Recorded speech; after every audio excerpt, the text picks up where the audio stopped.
Los sicariatos de un empresario y del cabecilla de los lagartos, alias El Marino, en San Borondón, dieron paso a la investigación policial de un posible esquema nutrido de lavado de activos y enriquecimiento ilícito. La Revolución Ciudadana definirá si expulsa o no a la alcaldesa de Simón Bolívar, María Fernanda Vargas, después de que se conocieran sus chats con el narcotraficante Leandro Norero, a quien le pedía dinero para su campaña. Esta tarde la alcaldesa dijo que se referirá a su vida pasada si hay algún proceso judicial. El presidente Daniel Noboa participará en el Foro Económico de Davos en Suiza. En su agenda están reuniones con gerentes de varias multinacionales para presentar al Ecuador como un país atractivo para las inversiones. El gobierno dispuso retirar el arbitraje contra la China Sinohydro. Este trámite permitirá concretar el acuerdo para que esa empresa se haga cargo de administrar la hidroeléctrica Coca-Cola Sinclair, sin que el Estado la reciba por sus múltiples fallas. Los contagios de tuberculosis en la penitenciaría del Litoral se extienden sin control y traspasan los muros. Una médico legista fue hospitalizada tras complicaciones derivadas de esa enfermedad. El presidente de Estados Unidos, Donald Trump, anuncia el aumento del 10% al 25% de aranceles a las exportaciones de 8 países de Europa que se oponen a su plan de controlar Groenlandia. Chelsea define el futuro de Kendry Páez. El jugador ecuatoriano no continuará en el club Racing de Estrasburgo de Francia. Televistazo recorrió la cuenca del río Pastaza, que conquistó con su riqueza natural al New York Times, que lo incluyó en la lista de destinos imperdibles para 2026. Lunes 19 de enero de 2026, amigos, muy buenas noches. Comenzamos una nueva emisión informativa aquí en Televistazo Estelar. Estamos también en vivo en nuestra app Ecuavisa Play. Le damos seguimiento a las investigaciones relacionadas a posibles hechos de lavado de activos tras el asesinato del cabecilla de una banda narcodelictiva. Bienvenidos.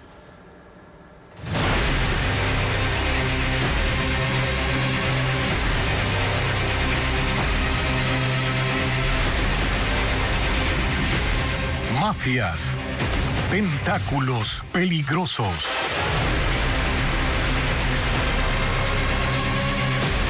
Los asesinatos de Brian Soria y alias Marino destapan nuevas líneas de investigación.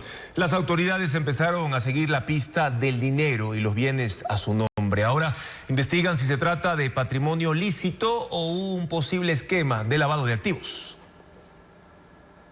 Televistazo confirmó que estas 3 casas allanadas el pasado 12 de enero en la isla Mocolí, etapa La Península, están registradas a nombre de Sorin International S.A., una empresa activa dedicada a la construcción de carreteras. Como principal accionista y gerente general de la compañía figura Brian Soria Álava, quien fue asesinado el 26 de noviembre mientras circulaba en Porsche. Registros oficiales revelan que Sorin International, además de las 3 casas en la isla Mocolí, posee un cuarto inmueble en otro sector de San Borondón. Una quinta casa, también en este cantón, está a nombre de Soria y de su esposa Catherine Coronel. En el 2024, Sorin International pagó $106,000 por impuesto a la renta. En el 2025 no registra pago. Soria, como persona natural, tuvo participación en 5 empresas, como gerente, presidente y accionista. Una está en liquidación y otra dedicada a blindajes. Tampoco registra pago de impuesto a la renta. La policía investiga posibles vínculos entre Soria y Stalin Olivero Vargas, alias Marino, cabecilla de los lagartos, acribillado el 7 de enero en San Borondón. Alias Marino no tenía inmuebles registrados en San Borondón ni en Mocolí, pero figuraba al menos 8 empresas, varias activas en rubros de camarón, importaciones, exportaciones y seguridad privada. Algunas fueron constituidas entre el 2021 y 2025, con capitales bajos y mínimo o nulo pago del impuesto a la renta. Pese a esto, Marino, quien era objetivo de alto valor, tenía nexos con propiedades en San Borondón. Los investigadores presumen que en una de las viviendas allanadas en Mocolí iba a residir su prometida, Micaela Morales, quien hoy está fuera del país. Las hipótesis de las investigaciones es que existió lavado de activos. Tras ambos sicariatos, propiedades y estructuras empresariales quedaron expuestas. Las autoridades deberán determinar si se trata de patrimonio lícito o fachadas de una estructura económica ligada al crimen organizado. El correísmo evalúa la expulsión de la alcaldesa de Simón Bolívar, María Fernanda Vargas, tras la publicación de Ecoavisa sobre chats y videollamadas, entre ella el capo Leandro Norero. Gabriela Rivadeneira, presidenta electa del Movimiento Revolución Ciudadana, indicó que la Comisión de Ética y Disciplina de esa organización política ya está examinando el caso. Las comunicaciones de la alcaldesa de Simón Bolívar, María Fernanda Vargas, con el narcotraficante Leandro Norero serán tratadas en la Comisión de Ética y Disciplina de la Revolución Ciudadana y también en el Buró Político de este lunes. Lo anunció esta mañana en Radio Armónica Gabriela Rivadeneira, elegida el domingo presidenta de la organización política a la que Vargas pertenece. En este caso, insisto, sin contemplaciones, nosotros no vamos a tapar algo que es tan grave y problemático para el país. Hoy tenemos reunión del buró, se lo topará, pero Gustavo ya está en conocimiento y la Comisión de Ética y Disciplina tiene que actuar de manera inmediata. Este es el primer pronunciamiento de la Revolución Ciudadana desde el jueves anterior, cuando Televistazo publicó las videollamadas que mantenía Vargas con el capo entre agosto e inicios de octubre de 2022. Rivadeneira se inclina por una posible expulsión. Bueno, esperemos que sea absolutamente un mensaje absolutamente radical en el sentido de que son cosas que no se pueden permitir a una organización política en el momento en el que está pasando el país. Y eso lo vamos a hacer muy tajante. ¿Se la podría expulsar a ella de la Revolución Ciudadana? Eso es, cuando hay sanciones graves, cuando hay actos graves, hay sanciones que son disciplinarias de ese nivel. La alcaldesa correísta asistió este fin de semana a la Convención Nacional de la Revolución Ciudadana. Vestía con logos alusivos a la organización política, bailaba y saludaba a quienes se le acercaban, aunque no estuvo en el lugar donde fueron ubicadas las autoridades de los gobiernos autónomos descentralizados. Ella aún no se ha pronunciado públicamente. Los primeros nexos entre Norero y Vargas se conocieron en 2024 dentro del expediente del caso Metástasis. El narco le contaba a Mayra Salazar que Vargas se encargaba de transportar armas e incluso le pidió prestada una. Sin embargo, la semana pasada Ecoavisa mostró las videollamadas registradas en el teléfono del capo que están en poder de la Fiscalía. Y ya hay un pronunciamiento. Más adelante tendremos, de hecho, la respuesta de la alcaldesa correísta de Simón Bolívar, María Fernanda Vargas, sobre precisamente su relación con el narcotraficante fallecido Leandro Norero y su posible expulsión de la Revolución Ciudadana. Este lunes se inauguró en Guayaquil un nuevo centro de fusión de inteligencia en contra del narcotráfico con apoyo de la Unión Europea. Según ese bloque de 27 países, el 70% de la droga que se comercializa en el mundo sale desde los puertos ecuatorianos. Paul Romero con más datos. Centro de Fusión de Inteligencia, así se denomina una plataforma tecnológica para el intercambio de información marítima y portuaria que se inauguró este lunes en Guayaquil. Esta herramienta permite recopilar información estratégica para combatir al crimen organizado que busca infiltrarse en rutas, cargas y operaciones logísticas desde y hacia el Golfo de Guayaquil para el tráfico de drogas y delitos conexos, según el gobierno. En el centro, instalado con apoyo de la Unión Europea, trabajarán de manera coordinada marinos y policías en el procesamiento e interpretación de la información en tiempo real.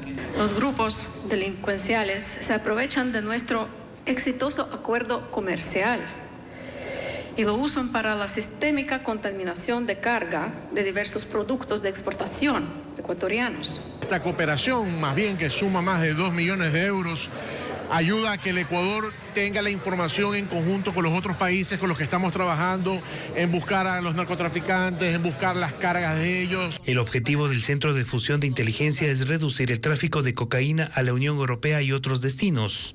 En febrero de 2025, el embajador de Italia, Giovanni Davoli, alertó que desde Ecuador sale más del 70% de la droga que se comercializa en el mundo. En diciembre, el New York Times, uno de los medios más influyentes de Estados Unidos, calificó a Ecuador como el mayor exportador de cocaína del mundo porque sirve de ruta para el tráfico entre alianzas de grupos armados con cárteles colombianos y mexicanos. Este lunes la Unión Europea también entregó drones al bloque de seguridad para fortalecer las capacidades de vigilancia, monitoreo y apoyo operativo del centro de fusión. El gobierno no aclaró cuántos agentes trabajarán en el nuevo centro de inteligencia. Durante 15 días no habrá sesiones ni actos públicos por el juicio político en contra del presidente de la Judicatura, Mario Godoy. La primera confrontación entre él y sus interpelantes está prevista para febrero próximo. Patricio Díaz explica el proceso en la Asamblea y sus plazos. Si bien el juicio político contra Mario Godoy está calificado y sigue su curso, no habrá sesiones de la Comisión de Fiscalización con ese fin en los próximos días. Desde la notificación del proceso al funcionario el pasado viernes, la ley dispone 15 días para que tanto él como sus interpelantes presenten pruebas de cargo y descargo, es decir, hasta el 31 de enero. El 1 de febrero recién se podría dar el primer careo entre Godoy y sus interpelantes del correísmo. Ambos tienen hasta el 10 de febrero para la comparecencia de sus testigos y sus alegatos ante la mesa de fiscalización. A partir del 11 de febrero, la comisión tiene 5 días para emitir su informe y una prórroga de 5 días más de ser necesario. Es decir, el documento tiene que estar listo hasta máximo el 20 de febrero. En los 2 días siguientes, se debe notificar con el informe al funcionario y a los 151 asambleístas. Si la decisión de la comisión es que el Pleno conozca el juicio, el presidente de la Asamblea tiene 5 días para convocarlo. El juicio político podría tratarse en el Pleno hasta el 27 de febrero. La comisión tiene 3 opciones: archivarlo, pasar el juicio al Pleno y, si no llegan a un acuerdo, enviar las posiciones de cada legislador para que el Pleno decida si debe enjuiciarlo o no. Para eso, deben pasar entonces 38 días. Mientras tanto, el presidente de la Judicatura, Mario Godoy, continúa en funciones y no tiene ningún impedimento para ello. En sus manos están, por ejemplo, las sanciones disciplinarias de los servidores judiciales y temas pendientes como el concurso para las vacantes de jueces y conjueces de la Corte Nacional de Justicia, la designación de jueces especializados en materia constitucional y el banco de elegibles de la carrera judicial. Y pese a la responsabilidad que tiene el presidente del Consejo de Participación Ciudadana, Andrés Fantoni, por la designación de Mario Godoy, desde la semana pasada fue designado como titular de la función de transparencia. Daniela Valencia informa que durante su primera intervención habló de seguir trabajando en la lucha contra la corrupción. Mientras persisten los cuestionamientos por su actuación en uno de los nombramientos más polémicos del sistema judicial, Andrés Fantoni no solo se mantiene frente al Consejo de Participación Ciudadana, sino que asumió también la presidencia de la función de transparencia. Él es parte de ese consejo que eligió a Mario Godoy como presidente del Consejo de la Judicatura, un proceso señalado por irregularidades y que hoy está bajo escrutinio político y judicial. La función de transparencia la integran los organismos de control y su presidencia se rota periódicamente. Por la coyuntura actual, creo que hubiera sido mucho más sensato tomar una decisión por fuera de esta rotación de facto. Tener al presidente de una función en estas creo que no le sienta bien al país. Ignorando la crisis que se originó desde uno de sus procesos de selección, Fantoni dedicó gran parte de su discurso de posesión al fortalecimiento de la probidad pública. Por la lucha anticorrupción, para que sea de requisito que un funcionario público tenga que realizar capacitaciones en lucha anticorrupción para ser servidor público, porque es la primera credencial. Pero hay que tener sangre en la cara, no nos puede hablar a estas alturas de que va a luchar contra la corrupción desde esta función de transparencia. La función de transparencia se merece alguien que le dirija con probidad. Andrés Fantoni y 3 consejeros más enfrentan un pedido de juicio político que actualmente está bajo revisión del Consejo de Administración Legislativa. En el ámbito penal está incluido en la denuncia en contra de Mario Godoy, su esposa y los otros consejeros de participación que lo eligieron. La Fiscalía espera que se ratifique este martes la denuncia antes de abrir la indagación previa. Todo lo que ocurre en el Consejo de Participación Ciudadana y Control Social debería a él y a los demás hacerles ponerse a un costado. Aferrados a la majestad del cargo, lo único que intentan es sobrevivir a toda costa. Fantoni estará al frente de la función de transparencia durante un año. Para poder rescatar a la justicia ecuatoriana se necesita encontrar la manera de conseguir que el Ejecutivo y los políticos dejen de utilizarla a su propia conveniencia. Esa es una de las conclusiones a las que se llegó en el programa político políticamente correcto de este domingo. Tenemos un resumen. ¿La justicia tiene arreglo en Ecuador? Esta pregunta probablemente se la habrán hecho todos los ecuatorianos alguna vez, pero encontrarle una respuesta no es tan fácil. El momento actual está marcado por un nombre. Mario Godoy lleva una agenda en la cual no tiene ningún escrúpulo en hacer actos de interferencia de manera directa o a través de terceros con los jueces. Aunque la crisis de la justicia no empezó con Mario Godoy, su accionar al mando del Consejo de la Judicatura sí retrata fielmente los problemas del sistema judicial en Ecuador. Su cuestionamiento principal son las supuestas presiones sobre un juez para obligarlo a fallar a favor de un acusado de narcotráfico. Pero no es lo único. Su independencia del poder político también está en entredicho. Tenemos en este momento no solamente un Mario Godoy pintado de morado, sino que aparentemente el color morado, es decir, el bloque oficialista en la Asamblea Nacional, es quien tiene que llevarlo o dar los votos para que lo censuren. Más allá de Godoy, los problemas de la justicia no son un secreto. Este es un sistema saturado, un servicio público saturado. Esa saturación genera esta simbiosis con el crimen organizado porque yo puedo pagar un trato exprés que luego muta en un conjunto de situaciones peores, como enriquecimientos privados no justificados o ilícitos, dependiendo si eres funcionario o no. ¿Qué hacer? Hay planteamientos a corto plazo. Por ejemplo, la Corte Nacional de Justicia con su nuevo presidente debería quitarle el respaldo a Mario Godoy y no permitir que siga tomando decisiones respecto de lo que tiene que ver con los jueces. ¿Y otras soluciones a mediano o largo plazo? Reestructurar precisamente el sistema disciplinario del Consejo de la Judicatura. No puede seguir siendo una forma de coerción y de transacción del poder político y ahora del crimen organizado. Y cuando hablaron del poder político metido en la justicia, surgió otro nombre, Fausto Jarrín, abogado cercano al correísmo antes y luego vinculado con el gobierno actual. ¿Cómo entender este Fausto Jarrín? ¿Ya dejó de ser correísta y ahora trabaja para Novoa? Mira, Carlos, es muy buena tu pregunta y yo te podría responder que una vez que eres correísta no dejas de ser correísta, porque el correísmo no es solamente seguirle a Rafael Correa, sino que el correísmo es una forma de ejercer el poder. ¿Y cuál es esta forma? La que pusieron en la Constitución, la que el día de hoy la sufrimos todo el tiempo, que es el control total de todos los poderes. El diagnóstico es claro, aunque las soluciones no tanto. Recursos, transparencia y un poder político dispuesto a respetar la independencia judicial. Perfectamente puede ser reestructurado ya. El presidente de Estados Unidos, Donald Trump, reclamó al primer ministro de Noruega por no haberle concedido el Premio Nobel de la Paz. En un mensaje de texto le dice que ya no se siente obligado a pensar únicamente en la paz en medio de la presión que ejerce para tomar control sobre la isla de Groenlandia. Los gobiernos de Groenlandia y Dinamarca han pedido a la OTAN que se establezca una misión permanente de defensa en esas tierras ubicadas en el Ártico. El informe con Pedro Jiménez. Donald Trump insiste en que debió recibir el galardón que cada año concede el Comité Noruego del Premio Nobel de la Paz y le ha hecho el reclamo directamente al primer ministro de Noruega, Jonas Gahr Støre, a quien envió un mensaje de texto diciendo: teniendo en cuenta que su país decidió no otorgarme el Premio Nobel de la Paz por haber detenido 8 guerras, ya no siento la obligación de pensar únicamente en la paz.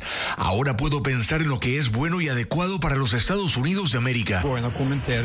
El primer ministro noruego respondió que no comentará cada frase de Trump, que tiene una fijación por el Nobel y que ha explicado muchas veces que el premio lo otorga un comité noruego, no el gobierno de Noruega. Trump habla también de su interés en Groenlandia y la actividad de la Alianza Militar Atlántica, la OTAN. Y en otro fragmento del mensaje, Trump escribe: he hecho más por la OTAN que cualquier otra persona desde su fundación. Y ahora la OTAN debería hacer algo por los Estados Unidos. El mundo no estará seguro a menos que tengamos un control completo y total de Groenlandia. Donald Trump ha dicho que controlará Groenlandia de una forma o de otra. Ve en ese territorio una cuestión de seguridad y de estrategia geopolítica ante los que dice son los intereses de China y de Rusia. Groenlandia es un territorio semiautónomo de Dinamarca y hoy el ministro danés de Defensa, junto a la ministra de Exteriores de Groenlandia, han propuesto al secretario general de la OTAN, Mark Rutte, la instalación de una misión específica para defensa del Ártico, más allá de la eventual presencia de militares, como los de la semana pasada, enviados por algunos países europeos. El responsable de la OTAN no ha dado todavía una respuesta. Además, hoy el gobierno danés informó que está desplegando un avión con tropas a la isla y reforzar así su presencia.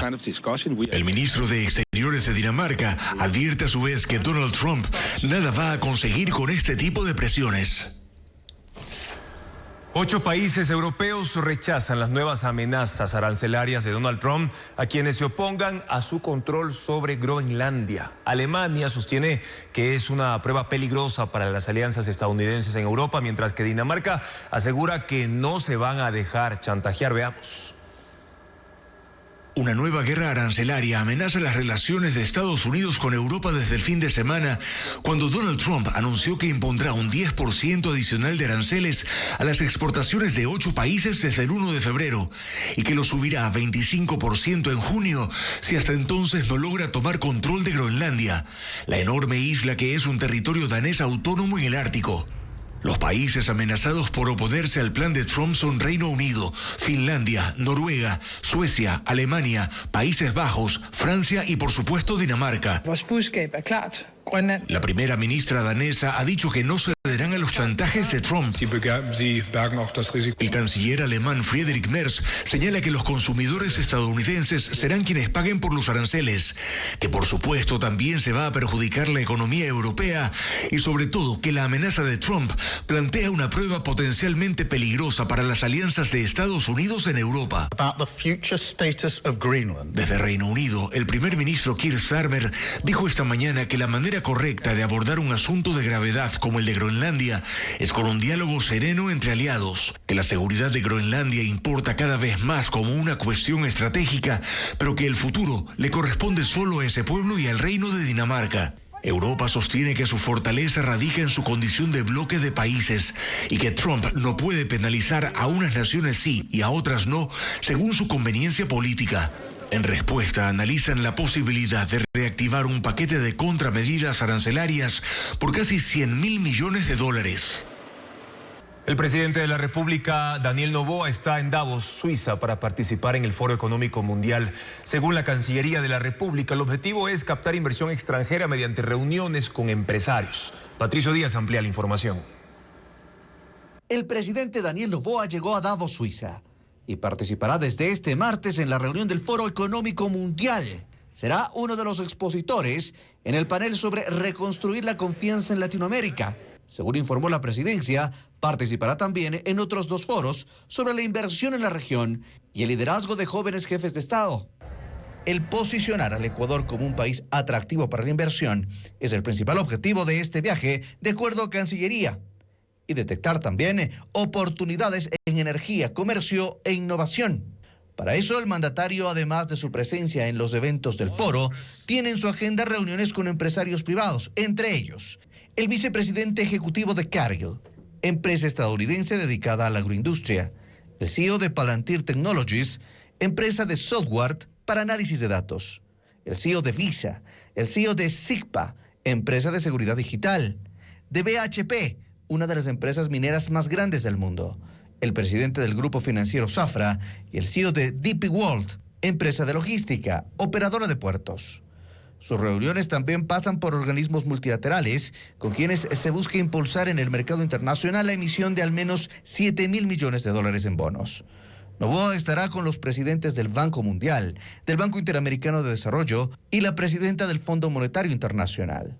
Las citas privadas del jefe de Estado incluyen conversaciones con los presidentes de Panamá, José Raúl Mulino, de Israel, Isaac Herzog, y de Singapur, Tharman Shanmugaratnam. También tiene prevista una reunión con la directora de Europol, Catherine de Vol. Concluida su participación en el Foro Económico, el mandatario viajará a Bélgica, donde tiene también un interés en términos de inversión sostenible en economía azul, energías limpias y logística portuaria. Y ampliamos la información precisamente sobre este evento que en este año el Foro Económico Mundial en Davos, Suiza, acoge a 3.000 participantes de alto nivel del ámbito empresarial y gubernamental. Los organizadores escogieron como lema de la cumbre un espíritu de diálogo que se enfocará en temas de cooperación, crecimiento, inversión, innovación y construcción de prosperidad. Hay expectativa por la comparecencia del presidente de los Estados Unidos, Donald Trump, el miércoles de esta semana, especialmente por sus recientes anuncios sobre políticas políticas arancelarias, su postura respecto a Venezuela y su intento de adquirir Groenlandia.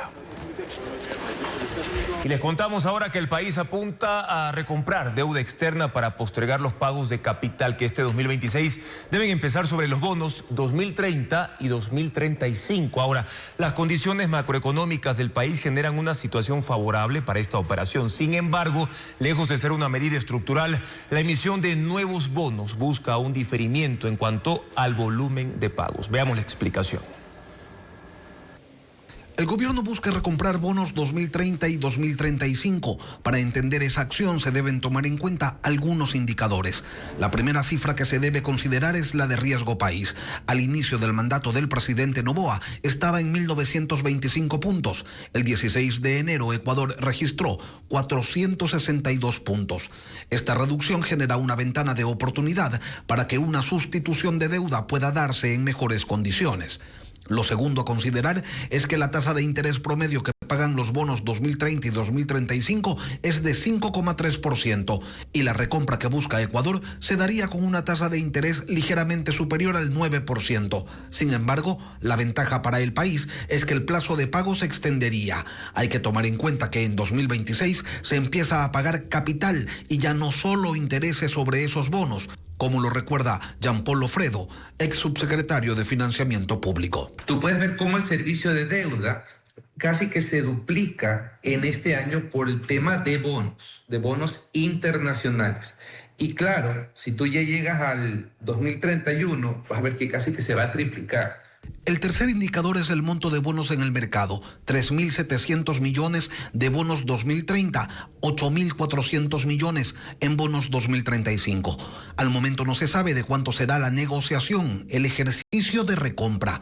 Por lo tanto, se desconoce cuántos recursos se podrían liberar o postergarían en el pago. Pero si queremos que esto se destine hacia adelante a un mejor destino, creo que es fundamental cambiar esa estructura y para eso hay que tomar acciones en lo que se llaman las reformas. La reforma a la seguridad social que no se ha hecho, la reforma al rol del Estado en la administración de empresas públicas que no hemos hecho, el tamaño de la magnitud del gasto público que tampoco se ha hecho. En la práctica, esta operación no es otra cosa que la emisión de nueva deuda para pagar deuda y eso genera alivio hoy en las cuentas fiscales sobre el cumplimiento de esas obligaciones en particular. Se debe considerar que el país tiene para 2026 pagos de deuda interna y también a organismos multilaterales que están por fuera de esta operación. Continuamos con más información. Gracias, amigos, por su sintonía. Un nuevo intento por incorporar energía termoeléctrica al Sistema Eléctrico Nacional de Ecuador está en marcha. El Estado y la empresa austral iniciaron pruebas técnicas para evaluar la operación provisional de generadores, pese a observaciones técnicas de SELEC sobre viabilidad y también seguridad. Más detalles con Hernán Higuera. El gobierno y la empresa austral llegaron a un acuerdo para encender 16 de los 48 generadores de energía termoeléctrica para comprobar si efectivamente están en capacidad de producir al menos la tercera parte de la termoenergía contratada, 30 megavatios. Según documentos a los que tuvo acceso este noticiero, el 9 de enero la ministra Inés Manzano dio las directrices a SELEC, Electroguayas y Termoesmeraldas para que una vez más provean de combustible y lubricantes a ATM para que ponga en marcha la Isla 3 y demuestre si puede generar electricidad eficiente y continua. 15 días de plazo se fijó a la empresa austral, que presentó este cronograma para llegar a la puesta en marcha hasta el 24 de enero. De hecho, técnicos de Austral entraron este lunes para revisar el estado interno de los generadores, que están igual que antes, a decir por estas imágenes a las que también tuvo acceso Televistazo. El acuerdo se dio durante la tercera reunión de mediación en la demanda de arbitraje entre el gobierno y la empresa. La puesta en marcha será provisional y sujeta a los requisitos técnicos, operativos y regulatorios, sin que ello implique aceptación definitiva del funcionamiento de esos generadores. El área jurídica de SELEC ha dado disposiciones de que sus equipos técnicos acompañen en el intento, pero del área mecánica y de mantenimiento tienen reparos porque Austral no tiene listas las obras complementarias. Por ejemplo, estos tanques para almacenar el combustible para los generadores están igual que antes, por tanto, no está garantizada, dicen, la generación continua. Austral aún no ha remitido pruebas de potencia o requisitos que garanticen la fiabilidad y el rendimiento de los 16 generadores y tampoco ha podido hacer aún los ensayos de los equipos del sistema. Técnicos de SELEC ya advierten que es inviable la puesta en marcha de esos generadores en 7 días que quedan al cronograma y al acuerdo. En Imbabura, un accidente de tránsito dejó un fallecido y 2 heridos. El siniestro ocurrió esta mañana cuando un camión de carga perdió pista, se volcó y estrelló contra un poste de alumbrado público, un local comercial y una camioneta. El impacto provocó la interrupción del servicio eléctrico en el sector de Lago San Pablo, en el cantón Otavalo. Bomberos, paramédicos y agentes de la Policía Nacional llegaron para estabilizar a los lesionados y trasladarlos a un hospital.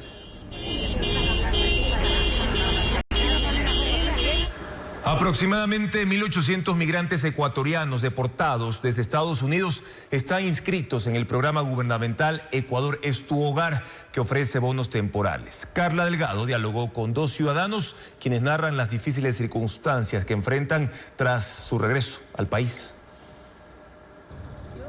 William llegó deportado desde Estados Unidos en diciembre. Forma parte de los más de 9.500 migrantes ecuatorianos que fueron obligados a regresar al país debido a las políticas migratorias impulsadas por el presidente Donald Trump desde 2025. No, yo hablo con él y no hay problema. Desde su retorno a Ecuador asegura haber enviado decenas de carpetas en busca de empleo sin recibir respuesta. Es ingeniero comercial y, como muchos deportados, enfrenta dificultades para reinsertarse laboralmente.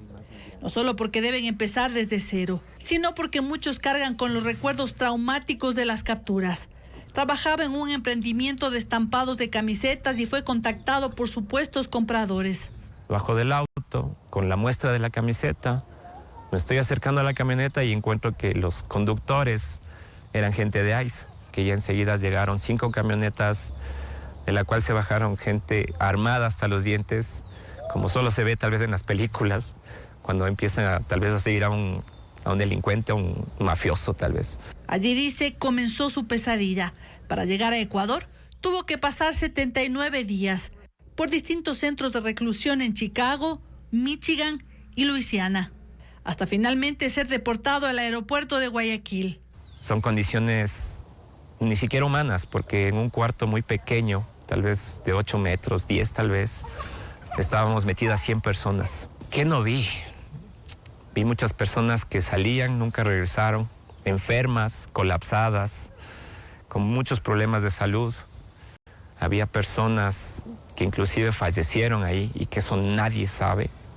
Los migrantes intentan calificar para el bono estatal Ecuador es tu hogar, que busca brindar apoyo a través de bonos temporales. Sin embargo, aseguran que incluso este proceso resulta complejo y burocrático.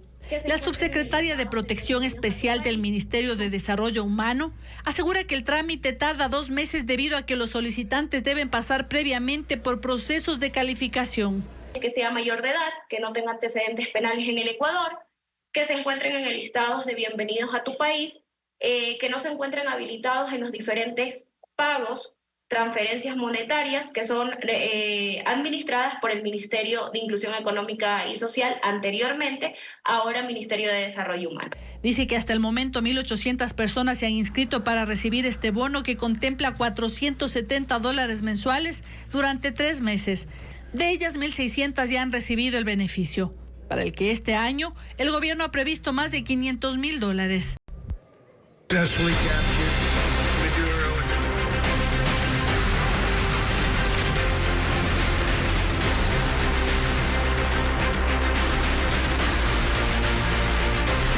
Mundo llega gracias a Kia, movement that inspires. Una mega tormenta de nieve en Michigan, Estados Unidos, provocó una drástica reducción de visibilidad en las carreteras al punto que la autopista interestatal 196 fue escenario de un accidente masivo que involucró a más de 100 vehículos. Autos y camiones quedaron apilados luego de que un choque en cadena. La policía estatal reportó que varias personas resultaron heridas, pero que no hubo víctimas mortales. Testigos dijeron que fue aterrador escuchar los golpes entre estos vehículos. Estados Unidos soporta desde el último fin de semana una nevada que tiene en alerta a 48 millones de habitantes. Y en España asciende a 39 el número de muertos y a 50 los heridos por un accidente de trenes. Varios vagones se desprendieron y cayeron por una ladera. La cifra de víctimas mortales incluso podría aumentar debido al grave estado de algunos de los lesionados. Veamos. Un grave accidente ferroviario se registró este domingo en el municipio de Adamuz, en la provincia de Córdoba, en España. Un tren con 317 personas a bordo se salió de su vía e invadió la contigua, por donde circulaba otro tren de alta velocidad, con 184 pasajeros, que también terminó descarrilando. Por favor, permanecer sentados. Las autoridades aclararon que no se trató de una colisión frontal. Fue un impacto lateral y de arrastre. Sin embargo, provocó que varios vagones se desprendieran y cayeran por una pendiente de más de 4 metros. Los equipos de emergencia confirmaron 39 fallecidos. Además, atendieron a más de un centenar de heridos. De ellos, 48 permanecen hospitalizados y 2 están en cuidados intensivos. El ministro de Transporte, Óscar Puente, se desplazó al lugar del siniestro y advirtió que la cifra de víctimas podría aumentar en las próximas horas. Según los primeros reportes, el tren con 317 pasajeros cubría la ruta Málaga-Madrid. Era un convoy moderno operado desde 2022 por la compañía Airio y había pasado su último mantenimiento el 15 de enero. El otro tren, operado por Renfe, cubría el trayecto Madrid-Huelva y las causas del descarrilamiento aún están bajo investigación. Mientras tanto, grupos de personas han pedido ayuda a través de redes sociales, asegurando que no han logrado contactar a algunos de sus familiares que viajaban en los trenes. China y Rusia responden a las declaraciones del presidente de Estados Unidos, Donald Trump, sobre seguridad mundial y la necesidad de tomar control estratégico sobre la isla de Groenlandia en el Ártico. Trump ha dicho que si él no controla ese territorio, China y Rusia sí lo harán. Desde Beijing, el ministro de Relaciones Exteriores insta a Estados Unidos a dejar de usar la llamada amenaza china como pretexto para buscar beneficios egoístas. Mientras tanto, Rusia ha expresado su respaldo al interés de Groenlandia por su independencia y su posición respecto a que no les interesa formar parte de los Estados Unidos.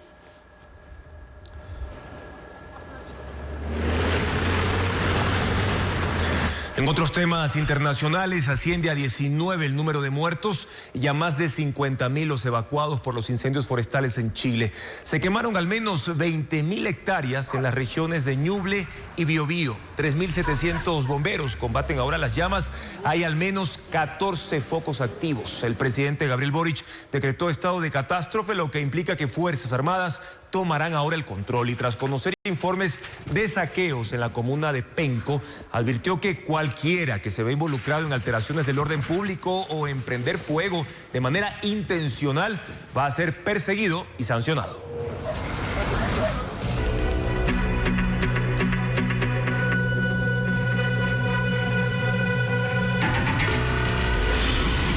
Basura, un desafío urgente.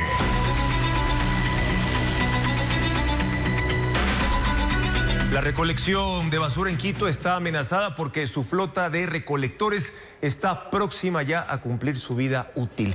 En 2024 se compraron camiones nuevos con fallas, lo que provocó una investigación.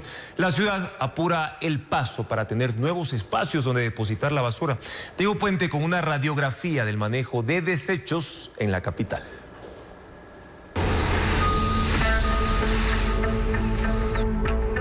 Los quiteños generan cerca de 800.000 toneladas de basura cada año. La recolección de desechos, por ahora, se cumple con relativa normalidad a pesar de 2 elementos que preocupan. El primero es que la mitad de sus 176 camiones está por cumplir su vida útil. Eso provoca que el 20% de carros esté en talleres por mantenimiento o reparación, por lo que el servicio se limita. El segundo es la polémica por la compra de 6 carros recolectores, adquiridos en 2024, que no cumplían las especificaciones técnicas. Por una auditoría externa se conoció que los camiones tenían daños ocultos, fugas de aceite en la caja recolectora, desgaste prematuro del sistema de frenos y fallas en el embrague. La empresa metropolitana de aseo ha tenido que hacer una demanda ya con temas ya incluso por presunta estafa, ¿no? Esto ya es delicado porque son bienes públicos de la ciudad, alrededor de $864.000. Quito apuesta por 2 empresas municipales para la gestión de basura. Emaceo se encarga de su recolección, mientras que Mejirs de su disposición final. La basura que se genera en Quito y en el cantón Rumiñahui llega hasta acá, al relleno sanitario El Inca en el oriente de la capital. Son 2.200 toneladas de desechos diarios.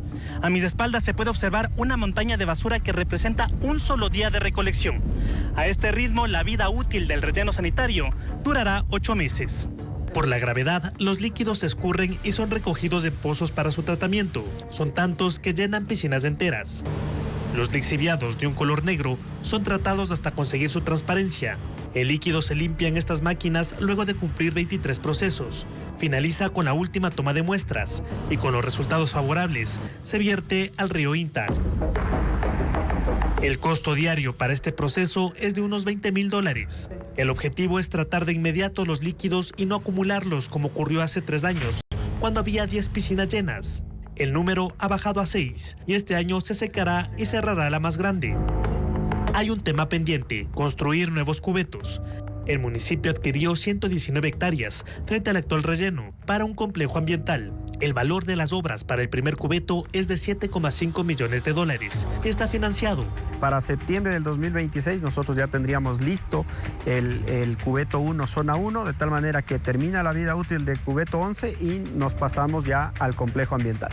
Las autoridades esperan mejorar la recolección diferenciada para que cada año Quito baje la cantidad de basura producida. Y mañana en Televistazo Estelar a las 19 horas, 7 de la noche, les vamos a mostrar cómo Quito y Cuenca generan electricidad en los rellenos sanitarios. Una forma de aprovechar los gases que emana la basura. Y en otros temas, les contamos ahora que Ecuador va a desistir de la demanda de arbitraje en contra de la constructora china Sinohydro, responsable de los daños estructurales y operativos en Coca-Codo Sinclair, aunque se esperaba recuperar $580 millones. Un convenio por 400 millones cerrará este litigio mientras se definen las cláusulas del acuerdo con Power China para poder transferir ya la administración de la mayor hidroeléctrica del país. Más detalles de este caso con Hernán Higuera. Entregar la administración de la central hidroeléctrica Coca-Codo Sinclair a Sinohydro, filial de la gigante Power China, es un proceso que lleva meses en discusión y como va, parece pronto a concretarse. Ecuador está a punto de dar el primer paso y es el retiro de la demanda de arbitraje que presentó contra Sinohydro por $580 millones por la serie de daños estructurales y de operación. SELEC y Procuraduría deberán extender un documento con el acuerdo para dar de baja los reclamos ante el Centro de Arbitraje de Madrid. La filial de Power China, Sinohydro, nunca subsanó las fallas estructurales, las más de 13,000 fisuras detectadas en los distribuidores y tampoco se hizo cargo del mal material que usaron en la soldadura de esas fisuras. Así consta en un informe reservado de SELEC y Contraloría. Se sabe que Power China se hará cargo de la administración, pero se desconoce cómo seguirá operando y se hará el mantenimiento tomando en cuenta que a más de las fallas en construcción, la central enfrenta 2 grandes amenazas: la erosión regresiva del río Coca, que está a escasos kilómetros, y el daño en los desarenadores que acumula sedimentos y pone en riesgo la generación hidroeléctrica de esta central que abastece con el 30% de energía al país. Se ha dicho que el gobierno recibirá $400 millones, la mitad en efectivo y la otra en crédito. Una negociación la más difícil de la historia no puede hacerse entre gallos y medianoche y con anuncios de 2 líneas a la ciudadanía. Hacen un arreglo por 400. ¿Cómo así les perdonan 180 millones? Solo pregunto. Coca-Codo desde su inauguración nunca fue recibida por el Estado y no tiene condiciones para llegar a su tope de generación de 1.500 megavatios. El grupo IDEA, que reúne a 30 expresidentes de Latinoamérica y España, este lunes realizó una rueda de prensa virtual para respaldar al expresidente de Ecuador, Yamil Maguad, en todas las acciones legales que iniciará en la justicia internacional. Los exmandatarios, Iván Duque de Colombia y Jorge Quiroga de Bolivia, aseguraron que buscan revertir las sentencias por peculado en contra de Maguad, porque en 1999 congeló temporalmente los depósitos en los bancos privados. Justificaron esa decisión política como una medida de emergencia en medio de una crisis económica que dio paso a la dolarización en Ecuador. Escuchemos un extracto de sus declaraciones. sobre qué vamos a hacer. Iván Duque, esos son los caminos, básicamente, o la OEA o la ONU, y dentro de ellos hay instancias. Sería muy largo empezar a enumerar estas opciones. Entonces, cuando escojamos una y tomemos la decisión, con mucho gusto la explicaré con lujo de detalles. La Fiscalía pide una pena de 5 años de prisión más agravantes para Sebastián Barreiro, hijo de la ex vicepresidenta de la República, Verónica Abad. Este domingo terminó el juicio por oferta de tráfico de influencias y al momento el tribunal ya delibera para poder dictar sentencia. En el caso Nene, la Fiscalía pidió la pena máxima por el delito de oferta de tráfico de influencias para Sebastián Barreiro, hijo de la ex vicepresidenta de la República, Verónica Abad. Este domingo, en el cierre del juicio, el fiscal Denis Villavicencio, quien reemplazó en esta causa a Carlos Alarcón, hoy fiscal general encargado, dijo al tribunal que Barreiro debe ser condenado a 5 años de prisión más agravantes. Según él, Barreiro manejaba las contrataciones de la vicepresidencia y exigió parte de su sueldo a un ex coordinador que rindió testimonio y contó que debía entregar 1.700 de los $3.200 que ganaba mensualmente y le hicieron firmar una letra de cambio por $30.660 para garantizar los pagos. La negociación, dijo el testigo, se hizo en el Hotel Marriott de Quito el 8 de diciembre de 2023 alrededor de las 8:30 de la noche. La defensa de Barreiro sostiene que es un montaje político y presentó testigos, incluido personal de seguridad de la entonces vicepresidenta, que declararon que la noche del 8 de diciembre Barreiro estuvo con su madre en el aeropuerto de Tababela. En el caso Nene, la Fiscalía también pretendió procesar a Verónica Abad, pero no hubo los votos en la Asamblea para levantarle la inmunidad. Al momento, el tribunal valora las pruebas, está deliberando y convocará a las partes en nueva fecha para dictar sentencia.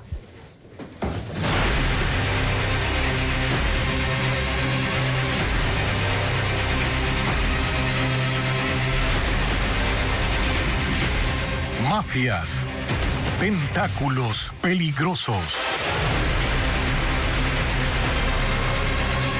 La alcaldesa del Cantón Simón Bolívar, María Fernanda Vargas, respondió ya a los cuestionamientos públicos mediante un comunicado en el que rechazó cualquier forma de violencia simbólica. Defendió su vida personal e incluso afirmó estar dispuesta a colaborar con las autoridades. Veamos. La alcaldesa de Simón Bolívar, María Fernanda Vargas, dice que no se prestará para ser un elemento de distracción. Esta fue su respuesta a los cuestionamientos que surgieron tras la revelación de los chats de ella con Leandro Norero entre el 24 de agosto y el 3 de octubre de 2022, año en el que anunció su candidatura a la alcaldía del Cantón Guayacense por el movimiento Revolución Ciudadana. En un comunicado emitido la tarde de este lunes, la autoridad correísta rechazó cualquier intento de violencia simbólica y cosificación. Dijo que jamás ha ocultado su historia y que su vida privada no es un delito. Mencionó que su presente está lleno de trabajo incansable, obra pública y de servicio a los más necesitados. En el comunicado no hace mención al pedido de $4.000 que le hizo a Norero para financiar artistas durante su campaña electoral. Vargas también dijo estar a disposición de las autoridades que requieran examinar aspectos de su pasado, asegurando que su gestión está basada en el respeto estricto a la ley. Y este lunes la Fiscalía emitió dictamen acusatorio en contra de Adolfo Macías Villamar, alias Fito, y su círculo familiar como autores del delito de lavado de activos. Movieron $25.8 millones. La Fiscalía emitió dictamen acusatorio por lavado de activos en el caso conocido como Blanqueo Fito. Esta mañana acusó como autores a Adolfo Macías Villamar, alias Fito, cabecilla de los choneros que fue extraditado a Estados Unidos en julio pasado, a su esposa Mariela Peñarrieta, sus hijos Michelle y Adolfo, 2 hermanos, 3 cuñados, su padre y su madre, Verónica Briones, quien tenía una relación sentimental con alias Fito, y familiares de ella. En total, la Fiscalía acusó a 17 personas. También a 4 empresas: Iris Limpieza, Homavi, Queen Water y Ferromundo, utilizadas en 3 esquemas distintos para ocultar o legitimar capital ilícito. Según el dictamen, Fito y su círculo familiar lavaron $25.8 millones dinero proveniente de actividades ilícitas como narcotráfico, microtráfico, secuestro, extorsión, sicariato, cobros en las cárceles y robo, delitos cometidos por estructuras criminales lideradas por Adolfo Macías Villamar. De ese monto, Mariela Peñarrieta y Verónica Briones, parejas del narcotraficante, ingresaron $2.4 millones al sistema financiero nacional entre 2016 y 2023. De los 17 procesados, Fito está preso en una cárcel de Brooklyn. Su esposa e hijos están prófugos, mientras 2 hermanos, Briones, los padres y 2 cuñados están detenidos. La fiscal pidió a la jueza que dicte llamado a juicio para que sean juzgados y sentenciados por un tribunal. No ceden los contagios de tuberculosis en la penitenciaría del Litoral. Ahora las infecciones también afectan a funcionarios. Este lunes se conoció que una médico del Servicio de Medicina Legal permanece hospitalizada por un derrame pleural, producto de una infección pulmonar por tuberculosis. Bessie Granja precisa que cada semana entre 15 y 20 cuerpos con esa enfermedad son recogidos en ese presidio. El brote de tuberculosis en la penitenciaría del Litoral se extiende sin control y traspasa los muros, afectando ya a funcionarios. Según fuentes internas, una médico legista del Servicio de Medicina Legal fue hospitalizada tras sufrir un derrame pleural, complicación derivada de la enfermedad. Se indaga si la profesional estuvo expuesta a una carga viral elevada al manipular cuerpos infectados. Y sí, para ello, contaba con los elementos de bioseguridad necesarios, incluidos los filtros especiales que exige dicha tarea. Según fuentes del Servicio de Medicina Legal, cada semana entre 15 y 20 cadáveres de presos de la penitenciaría del Litoral son retirados para la realización de autopsias. Pasa de que los PPLs están comiendo, durmiendo y viviendo con un muerto adentro. Pasan 3 días, 4 días. Para el Comité Permanente por la Defensa de los Derechos Humanos y Colectivos de Familiares, los nuevos contagios evidencian la inacción de las autoridades que, a pesar de las recomendaciones de la Comisión Interamericana de Derechos Humanos, no han tomado medidas urgentes ni efectivas para contener la crisis. Nos alarmó bastante de que no hayan insumos de cuidado sanitario para doctores, para integrantes de Fuerzas Armadas o para la misma Policía Nacional y guías penitenciarios. Este miércoles se instalará en la Defensoría del Pueblo la segunda mesa de emergencia penitenciaria. Paralelamente, en Quito, familiares de los presos realizarán una protesta en los exteriores del Servicio de Atención a Privados de Libertad SNAI. Este fin de semana surgió una confusión por un decreto ejecutivo del presidente Daniel Noboa en el que dio de baja a 2 generales de la Fuerza Aérea Ecuatoriana. En medio de las denuncias por el caso del radar de Montecristi, el gobierno guarda silencio ante los problemas para poder instalar los equipos de vigilancia contra el narcotráfico en ese punto de Manabí. Paul Romero con el informe. El pasado viernes, el presidente Daniel Noboa firmó el decreto ejecutivo 283 para dar de baja a los generales de la Fuerza Aérea Luis Naranjo y Jaime Proaño, oficiales técnicos que desde mayo de 2025 salieron de la institución con disponibilidad. La Fuerza Aérea aclaró que es un proceso administrativo normal que contempla la Ley de Personal de las Fuerzas Armadas, que establece 2 años de permanencia en el grado de general de brigada técnico, tiempo que cumplieron los oficiales en mayo del año pasado. Precisó esta información porque el fin de semana en redes sociales se especuló que el decreto con la baja era consecuencia de la demora en la instalación del radar de vigilancia aérea para detectar narcoavionetas en los cerros Montecristi y San Isidro en Manabí, pendiente desde 2021. La semana pasada, Televistazo reveló que el Ministerio de Defensa suspendió en febrero de 2025 el contrato de adquisición de un radar nuevo, firmado por $24.3 millones con la empresa Indra de España, por falta de vías e infraestructura en los cerros en donde debe ser instalado. En más de 4 años, la FAE no ha logrado terminar 3 kilómetros de vías al Cerro Montecristi tras la explosión del radar anterior en noviembre de 2021.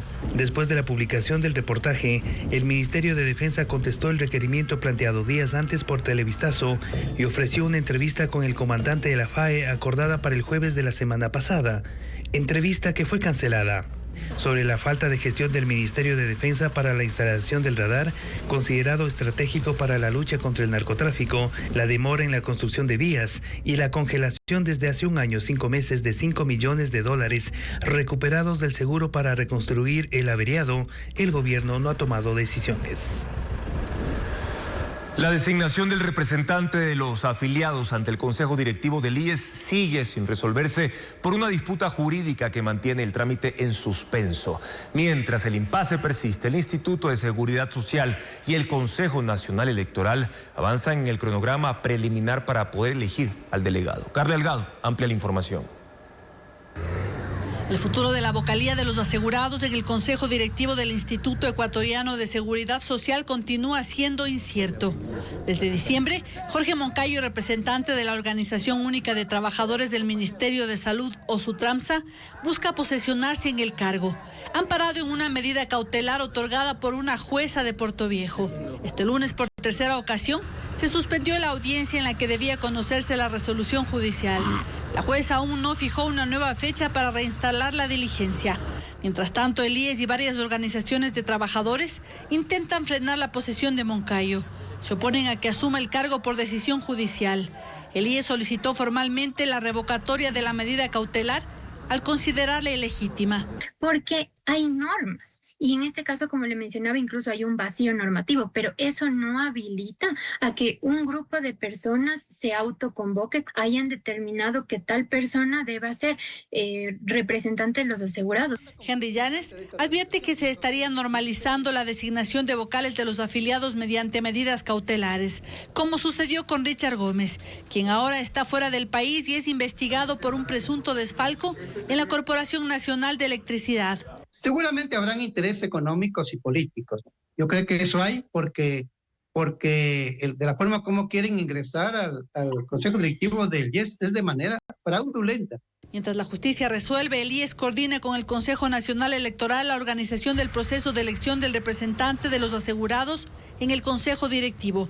Las reformas a la Ley de Seguridad Social aprobadas en 2024 establecen que se hará mediante votación directa. Un mecanismo similar se aplicará para la elección de representantes de los empleadores. El CNE administrará el proceso electoral. Deberá elaborar el reglamento electoral y conformar los padrones de votación. Además, los aspirantes a la vocalía deberán superar un proceso de calificación previa a cargo de la Superintendencia de Bancos. Científicos desarrollan una tecnología que cambia el color de las uñas en segundos, sin esmalte ni pinceles. Además, el robot Emo sincroniza los movimientos de sus labios para hablar y cantar de forma similar a un humano. Ana María Palacios con las novedades tecnológicas en este inicio de semana. Ahora es posible cambiar el color de las uñas en segundos, gracias a uñas acrílicas inteligentes que no necesitan esmalte ni pinceles. El color está integrado con un proceso electroquímico que permite modificar el tono. La usuaria elige entre más de 400 colores desde una app en el celular y al tocar la uña con un aplicador digital, una descarga eléctrica de baja intensidad cambia el color en unos 5 segundos.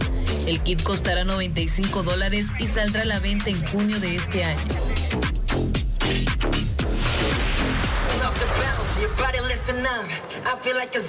El primer participante virtual llamó la atención en la popular competencia de rap surcoreana Show Me the Money. Su actuación se realizó gracias a una caja de proyección móvil que mostraba su avatar mientras rapeaba frente a Zico, uno de los jueces del programa. Hola, soy Emma. ¿Cómo puedo ayudarle hoy? La Universidad de Columbia en Nueva York creó un robot capaz de mover los labios para hablar y cantar como un humano. Para lograrlo, los investigadores desarrollaron un proceso de aprendizaje que conecta el sonido con el movimiento. En este proceso, el robot Emo observó durante horas videos de YouTube de personas hablando y cantando, mientras un modelo de inteligencia artificial analizaba la relación entre el audio y el movimiento visible de los labios. Continuamos con más. La carga y duración de las baterías generan las principales preocupaciones entre quienes consideran adquirir un vehículo eléctrico. Costos, autonomía y vida útil lo distinguen de los de combustión. En Ecuador estas variables definen ya la convivencia de la electromovilidad, como lo muestra Adriana Bermeo.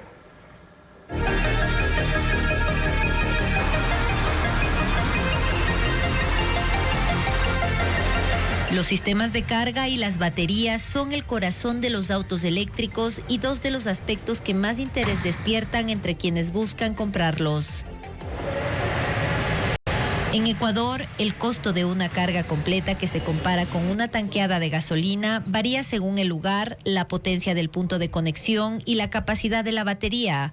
En el hogar cuesta entre 5 y 12 dólares y tarda unas 6 horas. Para cargar en casa es necesario un dispositivo cuya instalación cuesta en promedio 500 dólares. La empresa eléctrica puede facilitar un medidor para uso exclusivo del vehículo por el que se paga una garantía que se calcula en función del consumo. Tiene tarifas preferenciales, pero también se puede cargar el auto en electrolineras que ofrecen el servicio de carga rápida. Estamos hablando de 1 hora para una carga entre el 80 y 100% en un costo estimado en dólares de entre 12 y 15 dólares en relación a lo que equivale a una carga en el sistema tradicional de combustible, que sería entre 40 y 50 dólares. Una vez cargado el vehículo eléctrico, el consumo de la batería depende de cómo y en dónde se conduzca. Mientras más se acelera y más cuestas transite, más rápido se acaba la carga. Los vehículos eléctricos usualmente tienen frenos regenerativos. ¿Qué significa eso? Que mientras bajas del auto carga batería y en realidad cuando tú terminas tu trayecto, en realidad vas a ver un consumo casi mínimo de la batería. Sin embargo, cuando regresas y tienes que ir de subida, vas acelerando el auto y por ende vas consumiendo más energía.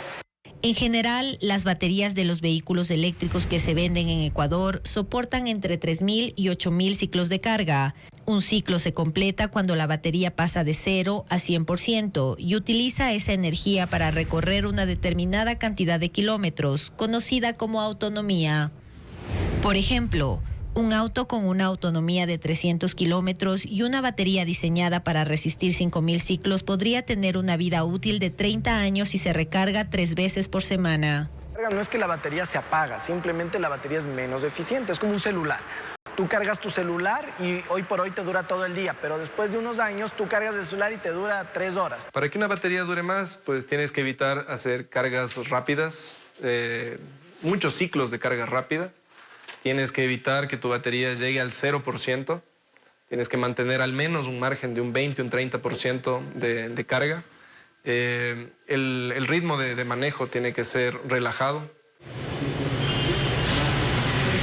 Cambiar una batería puede costar entre 3.000 y 6.000 dólares y aunque el mercado ecuatoriano aún no se enfrenta a esta demanda, hay opciones más económicas. Antes hablábamos de que teníamos que cambiar una batería completa, era un elemento sellado que se debía cambiar.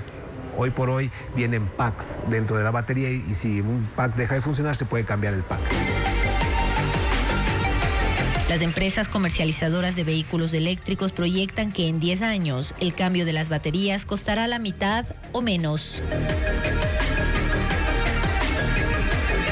Y mañana, en la tercera entrega del especial sobre autos eléctricos, el gobierno responde si la red eléctrica está en capacidad de poder atender la demanda nacional por el crecimiento del mercado de este tipo de automotores.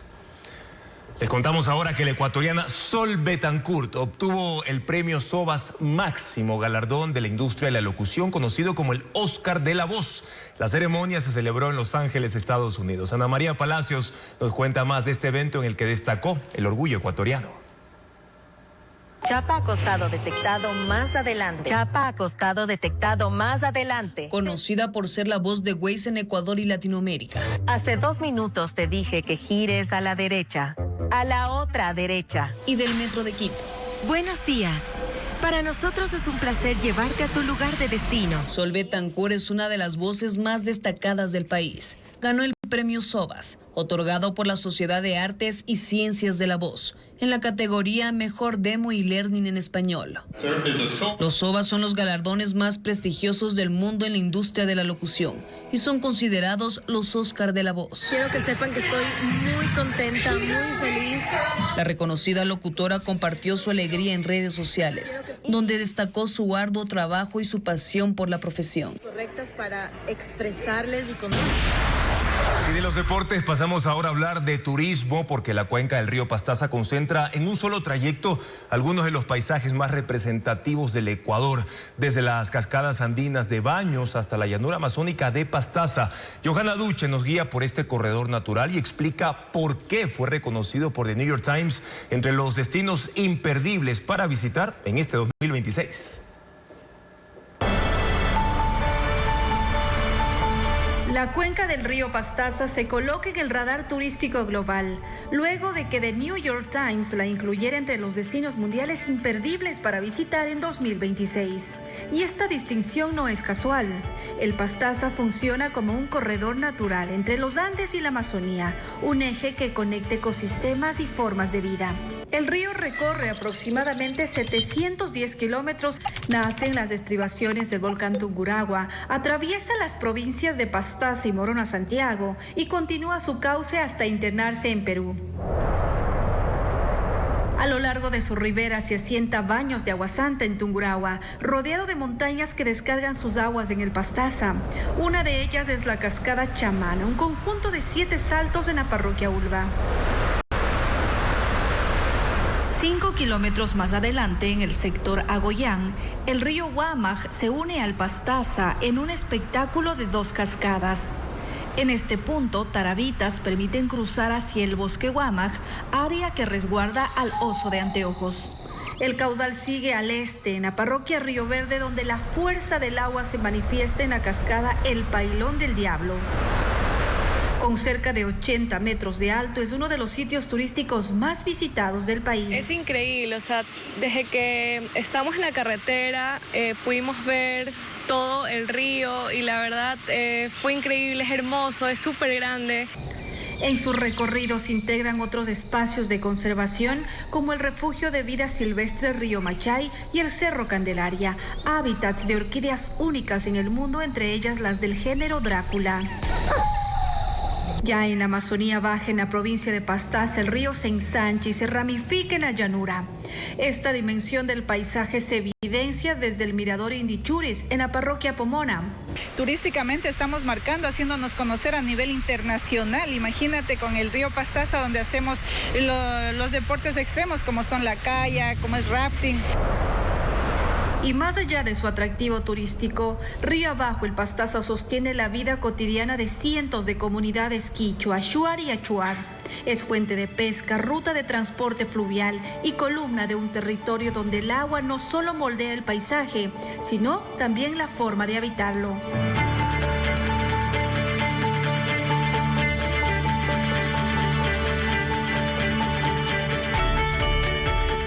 Y con estas hermosas imágenes les agradecemos, amigos, por habernos acompañado en esta emisión informativa. Mañana en Contacto Directo estará con nosotros Luis Gallegos, ex canciller ecuatoriano, para analizar la alerta de posibles riesgos aéreos emitida por Estados Unidos, que incluye a Ecuador también. Además, Félix Ortiz, expresidente de la Cámara de Representantes del Estado de Nueva York, con su visión del primer año de Donald Trump en la presidencia estadounidense, los efectos en el mundo, hasta dónde puede llegar. Las noticias también se actualizan en ecuavisa.com, Ecuavisa Play y nuestras redes sociales. Muy buenas noches y buen inicio de semana.